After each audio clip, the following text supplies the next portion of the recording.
Bienvenue sur l'Espace Proud. Je m'appelle Alexandrine, je suis la fondatrice du Studio Proud. Mon équipe et moi, on a déjà eu la chance d'aider plus d'une centaine de milliers de femmes à se remettre en priorité puis à se remettre en forme. Notre mission ultime, c'est vraiment de t'amener à être la meilleure version de toi-même via un mode de vie sain et actif. Dans ce podcast, on va te partager l'expérience des femmes de notre communauté, nos meilleurs conseils et nos meilleurs outils afin que toi aussi tu puisses faire de ta santé une priorité.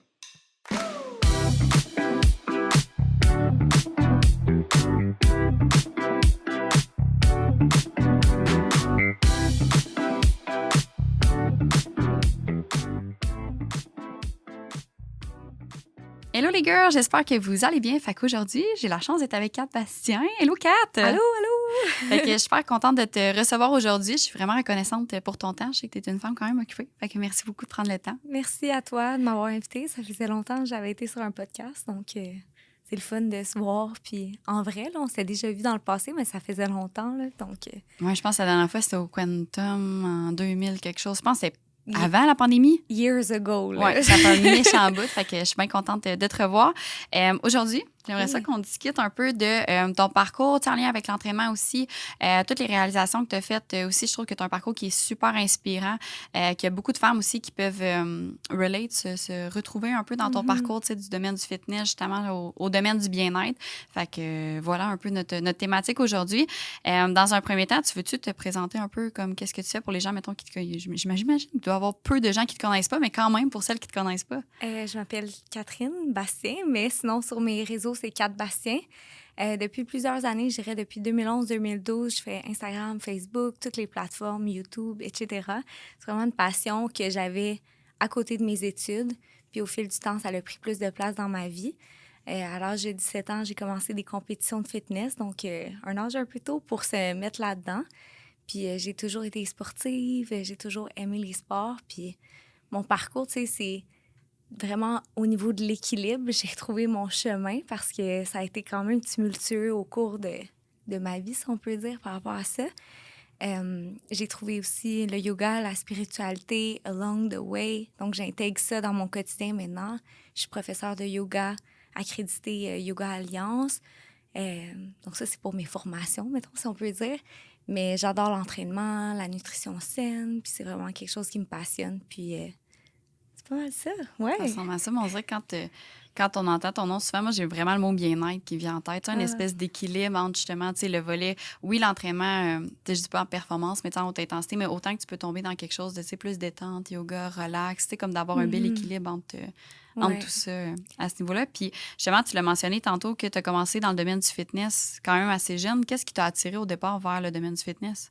Je pense que j'ai fait beaucoup de sports de compétition plus jeune, d'équipe. Puis arrivant au cégep, ça donnait moins avec mon horaire chargé. Donc, je voulais comme garder cette intensité d'entraînement-là parce que ça me faisait du bien. J'ai beaucoup d'énergie. Je voulais comme me dépenser dans quelque chose. J'ai trouvé le gym. J'ai beaucoup aimé. Puis on me dit « Ah, t'aurais du potentiel. » Fait que je pense que je me suis inscrite au gym. Puis 6 mois plus tard, j'étais sur un stage. Là. Fait que c'était quand même assez intense. Puis à l'époque, c'était vraiment la mode, je dirais, les compétitions de fitness. Ou en tout cas, je suis rentrée au même moment où c'est devenu super intense et connu au Québec, du moins. Puis la question était... Ton entrée dans le domaine du fitness. C'est pas mal ça. T'as fait combien de compétitions au total? Mon Dieu, au moins une dizaine, je dirais. J'ai fait des compétitions un peu plus petites, comme le Arnold Show, mais amateur, tu sais, des trucs comme ça. Des petits shows genre Muscle Mania. Fait que j'ai vraiment essayé plusieurs fédérations, mais avec l'APQ à l'époque. C'est vraiment avec eux que j'ai été jusqu'à CBBF. Tu connais? Ou je sais un pas. Peu, ouais. Mais ça fait longtemps que j'ai été dans ce domaine-là, mais oui. Oui, parfait. Fait que c'est comme le championnat canadien.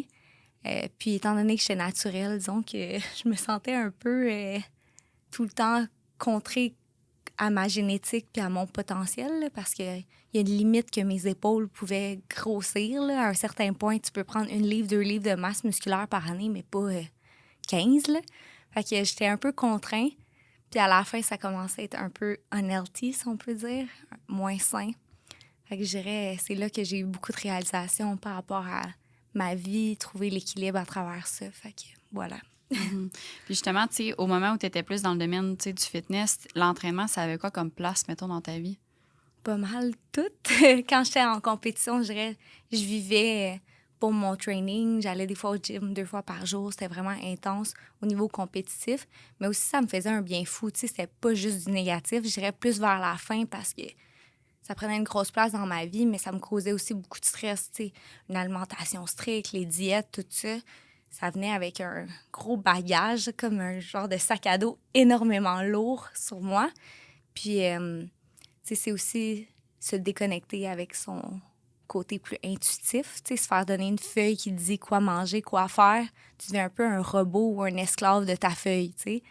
Puis c'est pour ça que c'est difficile après de se remettre de ça puis de se dire, OK, genre, qu'est-ce que j'ai envie de manger? Qu'est-ce qui est bon pour moi? Qu'est-ce qui est réellement bon?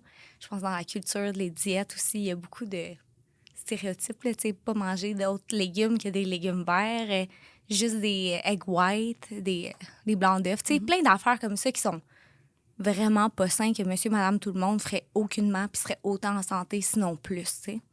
Fait que c'est des belles réflexions à ce niveau-là. Des belles réflexions, oui, 100%. Puis justement, quand là, t'es parti en voyage à quelque part dans cette période-là, tu sais, qu'est-ce qui t'a amené à faire, là, je m'en dire 360, mais 360, tu reviens au point où t'étais. Fait que mettons un 180 justement sur la place, tu sais, de l'entraînement, ta nutrition, parce que t'étais super dans la performance. Puis là, whoop, t'as complètement shifté vers autre chose. J'ai fait comme un super gros voyage backpack où je m'entraînais très peu, où je mangeais qu'est-ce qui était disponible dans ce pays-là, tu sais, selon... T'es pas chez vous, là. C'est pas toi qui te fais à manger. Fait que tu manges qui est le plus sain ou qu'est-ce que t'as envie. Puis j'étais autant en shape, sinon plus. Fait que là, ça a été comme, OK. Là, il est temps que je me réveille, là. Puis aussi, la perte de ma santé dans ce processus-là, tu sais, mes hormones, tout était un peu déréglé à ce moment-là. Puis j'étais comme, mais qu'est-ce qui se passe avec mon corps? Tu sais, mon corps m'envoie des signaux. Je me sens pas bien. Mais là, on a trouvé par la suite que c'était mes implants, là, mais finalement, tu sais, je pense que trouver l'équilibre m'a amené tellement de bienfaits dans toutes les sphères de ma vie, puis pas juste au niveau de juste ma santé, tu sais, au niveau de tu sais, au niveau du travail, au niveau de mes relations sociales ou avec un copain, un conjoint, se choisir, puis juste beaucoup plus de self-love, puis moins se taper sa tête, puis être dur envers soi-même.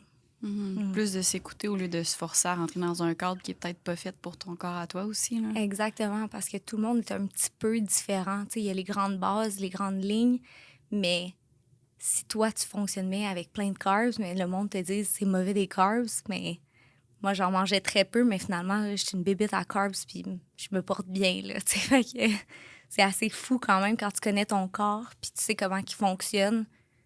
Tu prends le temps d'essayer de trouver comment il fonctionne, comment tu peux avoir des belles réalisations. Fait que je pense que pour les gens, le conseil serait de se faire épauler par une personne qui est bonne pour vous. Tu sais, si jamais vous avez un coach, des fois, on a tendance à donner une confiance aveugle, ce qui est bon aussi, mais écoutez votre corps. Tu sais, il vous ment pas, là. Si vous avez des symptômes ou des signaux que ça va pas bien, ça va pas bien. Fait que écoutez-le, là.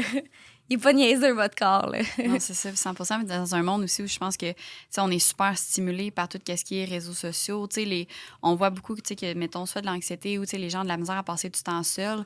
Mais, tu sais, on dirait que c'est comme, tu viens de déconnecter un peu de ton corps, tu sais, quand tu tombes dans quelque chose qui est super performance, que tu es habitué d'appliquer le plan de match. Puis là, tu es comme, OK, écoute ton corps, mais tu es comme, j'ai jamais fait ça. Tu sais, quand tu es enfant, tu manges que tu as envie de manger, puis tu bouges quand tu as envie de bouger. Puis, tu sais, c'est super très, super triste, ça allait bien ma phrase. Mais c'est très intuitif un peu, mais on dirait qu'on perd ça un peu en étant adulte. Puis là, c'est comme de revenir un peu à s'écouter, d'apprendre un peu c'est quoi les signaux de son corps, puis comment je me sens quand je fais telle action, comment je me sens quand j'ai tel comportement, puis comment moi, je peux m'ajuster pour être la plus bienveillante, mettons, envers mon corps puis mon sentiment de bien-être un peu. Exactement. Ça part de l'amour propre. T'sais, si on s'aime, on va vouloir faire des bons choix pour soi. Puis pour les autres, si on prend soin de soi, on va pouvoir prendre soin des autres. Fait que c'est comme une roue positive qui tourne dans ce sens-là. Puis moi, c'est pas que je m'aimais pas, mais tu sais, j'étais jamais assez musclée, j'étais jamais assez, genre, lean. On dirait qu'il y avait tout le temps quelque chose. Puis tu sais, d'aller chercher ça à l'extérieur, la validation, les réseaux sociaux. Tu sais, maintenant, je fais les réseaux sociaux parce que j'aime ça, ça me passionne, mais il y a des journées que je pose pas, puis je suis très en paix avec ça. Puis j'ai beaucoup cheminé là-dedans. Puis l'image corporelle, tu sais, dans le fond, il n'y a personne qui est parfait. Puis la photo que tu vois sur les réseaux aussi, il faut se rappeler que c'est l'angle, la journée. Peut-être que ça fait des semaines que à diète ou qu'elle s'est fait un spray tan. Toi, tu te regardes dans le miroir et tu es comme j'ai pas l'air de ça, mais faut pas être trop dur envers soi-même. Mm-hmm. Puis qu'est-ce qui t'a aidé ou qui t'a accompagné, mettons, à cheminer justement pour travailler sur tout ce qui est self-love? Puis t'es partie quand même de quelqu'un, mettons, qui. Ça, j'ai écouté un podcast ce matin. Je pense que c'est 5 à 7 podcasts sur lequel tu as passé, oui. justement. Puis tu parlais, justement, de tout ce qui était implant, des rallonges, de Mm-hmm. tout le volet un petit peu plus esthétique. Qu'est-ce qui t'a amené, justement, à faire ce cheminement-là, de te retrouver un peu plus au naturel? Je dirais vraiment au niveau de la pleine conscience, le yoga, la pratique plus spirituelle, quand ça allait pas bien, mais c'est pas mes extensions qui allaient me sauver, là, qui allaient me faire du bien. C'est vraiment de travailler sur moi, mon intérieur. Donc, j'allais au yoga au début, c'était tough, là, parce que c'était vraiment une épreuve de justement me centrer sur moi-même, de respirer, de prendre le temps, puis pas être toujours dans la performance, puis de pousser mon corps à bout. On dirait que c'est la première fois de ma vie, je me donnais un peu genre de doux. On est tellement dans la performance. Puis là, le yoga, c'est juste être. Pas tous les studios, il y en a qui sont plus dans le workout, mais certains, c'est juste, OK, respirez, prenez une pause, sois juste toi sur ton tapis, puis c'est enough, c'est assez. C'est vraiment une approche qui m'a aidée. Fait que tout ça, un voyage en Inde, je pense que mes voyages aident beaucoup, mais ça m'a fait des gros éveils, par rapport à ce qui est vraiment important, c'est la santé. Puis les gens vont pas se rappeler si t'avais des beaux cils ou je sais pas, là. Ils vont plus se rappeler comment t'étais avec eux, ton attitude positive. Si tu te sens bien, la vie va être une belle journey, mais si tu t'haïs puis c'est rough, ben ça va être long en maudit. Fait que faire le travail sur soi, intérieur, commencer par aujourd'hui, ici et maintenant, ça l'aide beaucoup. Ça résonne beaucoup aussi ce que tu dis. Je pense que j'avais déjà lu une phrase, c'était comme les gens vont pas se rappeler de quoi tu avais de l'air ou ce que tu as dit, mais ils vont toujours se rappeler de comment que tu les avais fait sentir. Ah, c'est beau. Fait que, l'énergie un peu, justement, que tu leur apportes, comment que tu te sens. Des fois, tu as des gens qui te rentrent dans une pièce et tu es comme, oh mon Dieu, tu sais pas pourquoi ils ont rien dit, mais c'est comme, on dirait qu'il y a comme une bizarre d'énergie, tu es comme pas bien. Puis autant que tu as des gens que tu rentres dans une pièce, puis on dirait que c'est comme le calme, t'es bien, c'est comme juste une énergie qui est super positive. Puis effectivement, je pense que ça part de ton énergie. Ben, ton énergie, c'est super spirituel, mon affaire, là, mais de un peu ta lumière intérieure, ton énergie intérieure de toi à l'intérieur, puis non à l'extérieur, justement, de quoi t'as de l'air. Ou... Puis au-delà de tout, quand tu te sens bien, ben les autres vont se sentir bien autour de toi. T'auras pas le besoin de hate, d'être négatif, de parler en mal. Fait que ça va engendrer, plus de love. Là. Encore là, on est full spirituel, mais au final, c'est positif de prendre soin de soi, que ce soit de toutes les façons possibles. Des fois, les gens pensent que c'est juste la muscu qui donne des résultats, mais non, tu peux avoir une très belle qualité de vie en faisant beaucoup de yoga ou de la course à pied ou du vélo. Trouver qu'est-ce qui vous fait du bien. Bouger, c'est la vie. Là. J'imagine que toi aussi, tu es d'accord avec ça, mais... Puis... Comme je disais tantôt, toutes les décisions positives qu'on fait au quotidien, genre prendre soin de soi en s'entraînant, ça nous donne envie de manger sainement, de se nourrir avec des aliments qui nous énergisent et tout ça. Fait que, ça fait effet boule de neige, selon moi. Fait que je dirais que quand je forçais à manger des trucs sur ma feuille, c'est comme je me forçais des fois de manger quand j'avais pas faim. J'étais pas à l'écoute de mon corps, ben chaque journée m'éloignait de mes objectifs, même si j'étais plus en shape, parce que j'étais loin de mon but final qui est d'être bien au final. Ouais. Je pense c'est intense, longue phrase. Longue phrase, mais ouais, non, mais 100%. Puis je pense que, la vie est comme un peu une grosse quête de bonheur. Puis c'est de juste être bien avec toi-même, d'être bien avec les autres, puis de vivre une vie qui va t'amener à te réaliser, puis à te faire sentir bien. Puis là, on dit tout le temps de ne pas avoir des regrets, mais comme... C'est juste de faire ce que toi, tu as envie de faire. Puis effectivement, tu sais, que si tu veux te réaliser, mais que pour toi, en bout de ligne, ta valeur de santé est proéminente, mettons, sur le volet performance, ben, automatiquement, tu n'es pas aligné un peu avec c'est quoi tes valeurs, où est-ce que tu veux aller. Puis tu veux-tu nous parler un peu de tout ce qui est, tu sais, on a parlé un peu, je pense qu'elle a été la première à parler de tout ce qui est par rapport aux prothèses mammaires, le terme anglophone breast illness, ouais. Qu'est-ce qui t'a amené un peu dans ce cheminement-là à, tu sais, soit en parler justement sur les réseaux sociaux, mais aussi à réaliser que c'était ça un peu ta problématique à ce moment-là? Je dirais qu'à l'époque, ma santé allait so-so, puis je me questionnais parce que j'étais comme, je dors bien, je mange bien, je fais tout correct, là. Tu sais, comme il y a quelque chose qui va pas, mais je sais pas c'est quoi. Fait que j'ai commencé à comme ouvrir mon cercle de possibilités par rapport à ce que ça pourrait être. J'ai été voir un naturopathe aussi. J'ai comme été toucher un peu plus la santé plus holistique. Puis à cette époque-là, j'ai vu un article d'une Playmate qui se faisait enlever ses implants parce qu'elle avait plein de maladies auto-immunes en lien avec ses implants.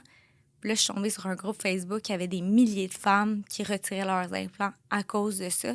J'ai juste fait 1+1 que depuis mes implants, ma qualité de vie, elle avait vraiment changé. J'avais vraiment plein de symptômes très louches qui pouvaient pas vraiment être expliqués par l'âge parce que j'étais très jeune ou par mes habitudes de vie parce que j'en avais des très bonnes. Fait que c'était très étrange. Puis tu sais, aussi au niveau de la vanité, j'étais comme, oh my God, tu sais, je voulais mes implants, genre je voulais mes gros seins, whatever, où ça fitait dans le moule. Quand je faisais des compétitions, ça équilibrait mon physique. J'avais des grosses cuisses musclées, je voulais pas avoir des mini-seins, ma pensée de l'époque.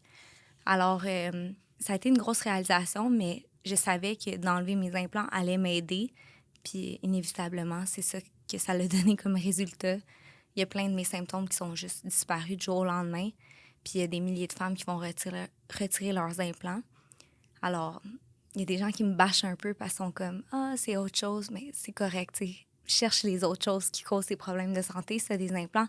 Mais au moins, soyez juste dans la pleine conscience, soyez aware des risques qui peuvent être encourus avec ces medical devices parce que ils font pas vraiment des études poussées. C'est ça qui est un peu troublant là, par rapport aux implants. Si tu veux vraiment fouiller, faire des recherches, les études qui suivent les femmes qui ont des implants, finissent toutes par pas aboutir. Je sais pas si ces compagnies pharmaceutiques veulent notre bien en soi non plus. C'est une business, c'est pour faire des sous. Alors, quand tu vas voir ton chirurgien, il va juste te dire « Oh, on va les changer » ou « Ah, oh, t'as un problème, mais c'est pas grave. » Ils vont banaliser beaucoup les risques quand les risques sont réels. Donc, c'est de faire un choix éclairé par rapport à son corps, par rapport au fait que la santé, selon moi, prime sur qu'est-ce que tu vas avoir l'air.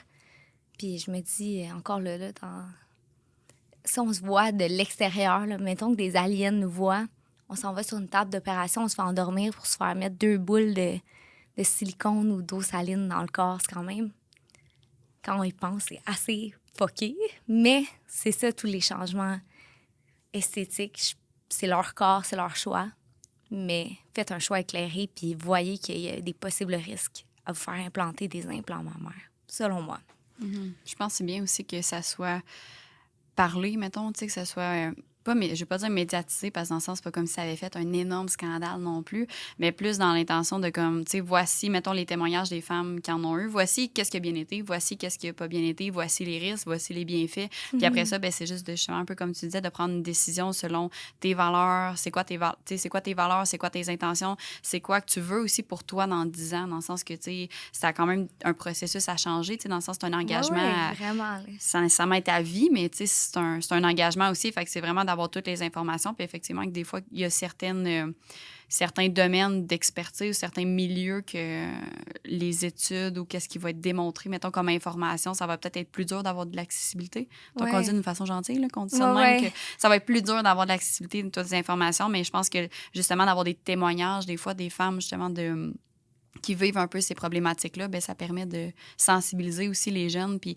c'est toutes les jeunes femmes aussi, parce que, tu sais, moi, je vais avoir 26, puis quand j'avais peut-être, mettons, quand j'étais préadolescente ou adolescente, c'était comme la mode, les implants aussi, puis c'était quelque chose qui était super... banalisé. Super médiatisé, puis super valorisé aussi, puis là, en vieillissant, tu sais, justement, avec des femmes un petit peu, tu sais, une petite affaire plus vieille, un peu comme toi, qui ils l'ont vécu, puis là, on en parle justement des bienfaits, mais aussi des effets néfastes, ben ça aide à prendre un consentement qui est plus éclairé quand tu arrives pour prendre une décision sur ce que tu vas faire avec ton corps. Tout à fait. C'est surtout ça. Tu sais, je dis pas aux gens, faites pas d'implants, juste faites un choix éclairé. Ou si vous avez des implants, soyez à l'affût des symptômes de votre corps. Tu sais, c'est sûr que tu peux retirer tes implants, mais c'est une autre chirurgie, puis chaque chirurgie comprend son lot de risques. Fait que c'est ça, dans l'ensemble, Tu sais, moi, j'ai choisi de ne pas avoir mes implants. J'avais peur, là. Je pleurais ma vie la veille de l'opération parce que tu as peur d'avoir l'air défiguré, tu as peur, mais pas mon visage, mais tu sais, de te faire butcher ou tu sais, que ton apparence change. Mais les gens qui m'aiment, ils m'aiment pas pour mes seins, ils m'aiment pour qui je suis. Fait qu'il faut toujours se rappeler ça au final. Puis honnêtement, une des meilleures décisions de ma vie, ça, ramener mon chien du Costa Rica. J'essaie de penser les bonnes décisions, choisir mon chum pour la vie, mais pour vrai, ça, c'est ce qui compte pour moi. Là. Ouais. 100%, très inspirant. Ouais. Merci beaucoup pour ton temps. Merci à toi. Vraiment apprécié. Fait que pour les femmes qui veulent, les femmes ou les hommes ou peu importe n'importe quel humain qui a envie de te suivre puis voir un peu qu'est-ce que tu fais connecter avec toi, où est-ce qu'on peut te suivre? Sur Instagram, c'est Kat Bastien ou Kat Bastien FR. C'est ma page qui est un peu plus francophone. J'ai des clips sur YouTube, des séances de yoga, des trucs du genre si vous voulez aller essayer ça. Sinon, mon site web, katbastien.com. Super, merci beaucoup, Kat. Merci!